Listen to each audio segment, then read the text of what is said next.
Olá, começa aqui o Religare, Conhecimento e Religião. Hoje nós vamos falar sobre o papel das igrejas cristãs no período que antecedeu ao golpe civil-militar de 1964 e também ao longo do período em que durou a ditadura no Brasil. O nosso convidado é o professor Leonildo Silveira Campos. Ele é professor nos programas de pós-graduação em Ciências da Religião da Universidade Metodista de São Paulo e da Universidade Presbiteriana Mackenzie. Seja bem-vindo, Leonildo. Obrigado. Você pode participar do nosso programa acessando a nossa página na internet. O nosso endereço é www.tvhorizonte.com.br/religare. Ali você pode acessar aos vídeos das nossas entrevistas, também ficar sabendo sobre o que acontece no nosso programa. Além disso, você pode nos encontrar nas redes sociais, procurando por Religare, Conhecimento e Religião. Além de curtir o nosso trabalho, você pode também deixar comentários para a nossa equipe. Leonildo, você faz parte da Comissão da Verdade, o grupo de trabalho sobre igrejas cristãs e ditadura, né? Como é que é ocupar, né, esse espaço, né, e fazer memória desse período? Nós fomos convocados no decorrer do ano 2012 com uma expectativa de que o nosso trabalho se encerraria agora por volta do mês de abril de 2014, quando a Presidente da República pretendia fazer o relatório final, apresentar o relatório final de todas as frentes de investigação que estão em andamento. Porém, houve uma série de atrasos, dificuldades e a Presidente Dilma resolveu colocar como prazo máximo para o encerramento dos nossos trabalhos o final do ano de 2014, né? A Comissão Nacional da Verdade tem enfrentado algumas dificuldades, sobretudo com relação aos arquivos dos militares que encararam como coisas altamente secretas e não gostariam que fosse levado a público. Então, a gente tem trabalhado mais com os arquivos da Polícia Civil, do DOPS, no caso, e alguns do Arquivo Nacional em Brasília. Tem as dificuldades normais de pesquisa, mas o grande problema justamente tem sido a dificuldade dos militares brasileiros tratarem o assunto, né? Quer dizer, é uma espécie de um tabu dentro da caserna reconhecer que existiram problemas graves de violação dos direitos humanos no Brasil, né? Sim, esse GT está dividido em duas frentes, pelo que você me falava.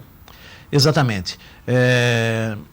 O grupo de trabalho Igrejas Cristãs e Ditadura subdividiu-se em dois grupos.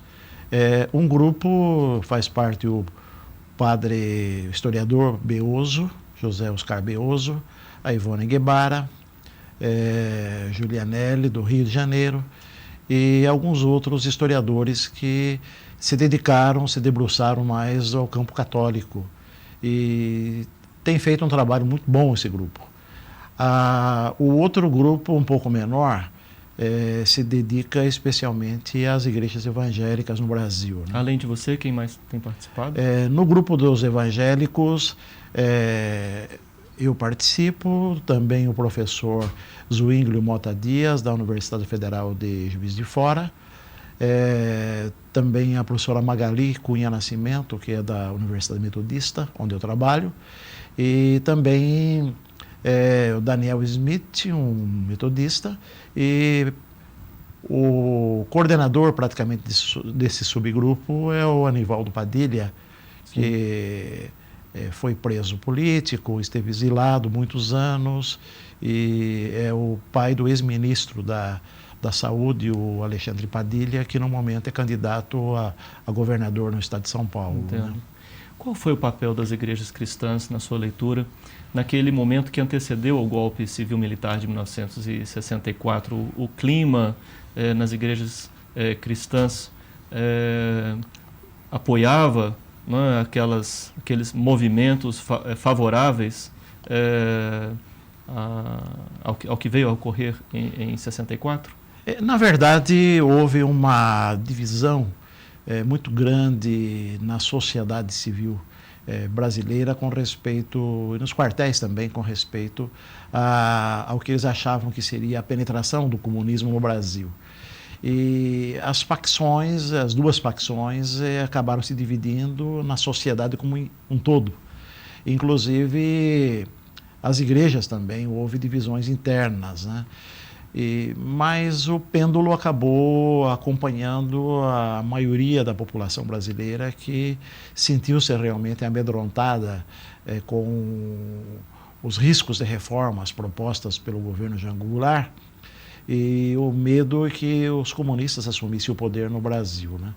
E nas igrejas evangélicas, a mobilização foi feita principalmente através dos púlpitos, em que os pastores, durante o ano 62, 1963 e o comecinho de 64, alertavam o tempo todo as pessoas do risco que o Brasil estava correndo.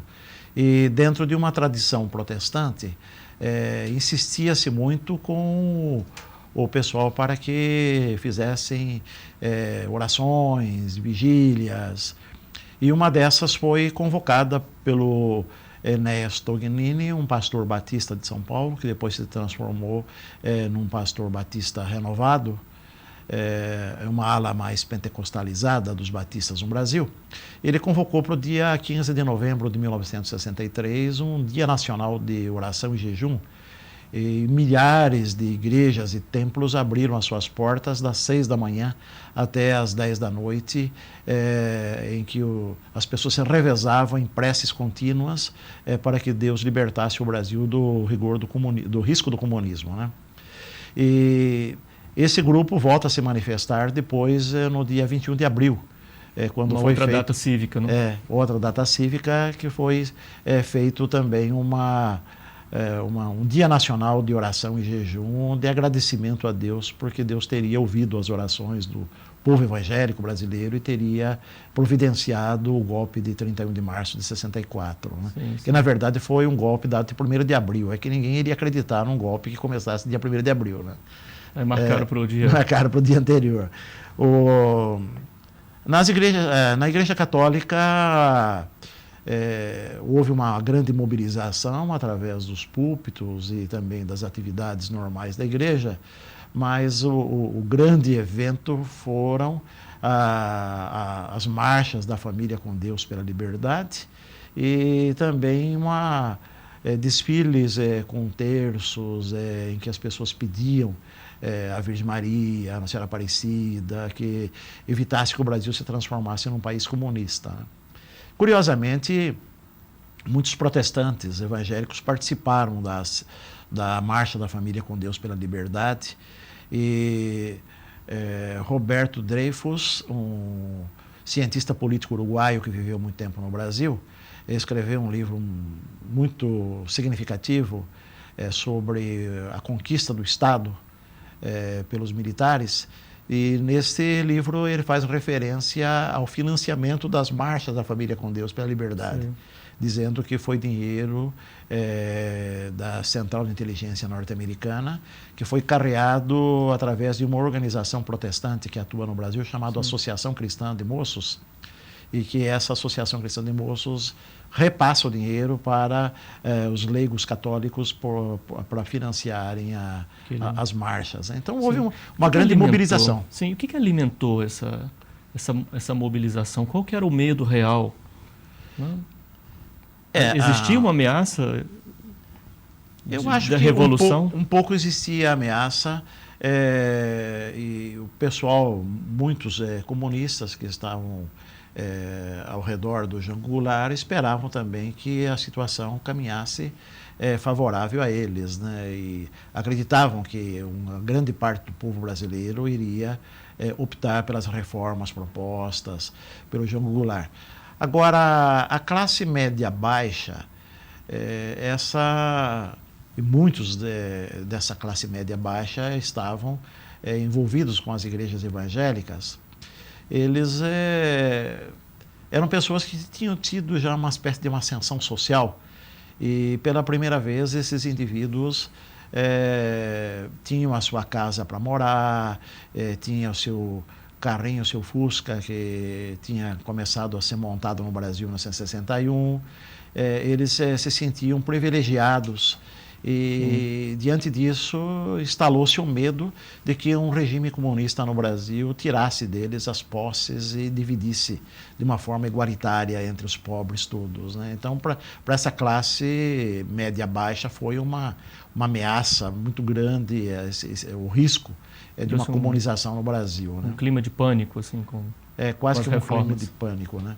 A gente não pode dizer também que a mídia tenha influenciado muito, porque a televisão no Brasil ainda atingia praticamente as capitais e a TV em preto e branco, os jornais exerciam um pouco mais de influência, né? Sim. Mas talvez assim no dia a dia e através de ação dentro dos sindicatos isso foi criando assim, uma certa mobilização popular, né? Sim. Daí o fato de nós não trabalharmos com a ideia de que houve um golpe militar no Brasil. Na verdade, foi uma conspiração que ultrapassou os quartéis e atingiu até os setores das igrejas católicas, das igrejas Sim. evangélicas, né? A sociedade civil comprou a ideia de Sim. que o Brasil corria o risco. Nós vamos fazer um breve intervalo, Leonildo. Nós estamos conversando com o professor Leonildo Silveira Campos sobre o papel das igrejas cristãs na ditadura militar. Nós voltamos já.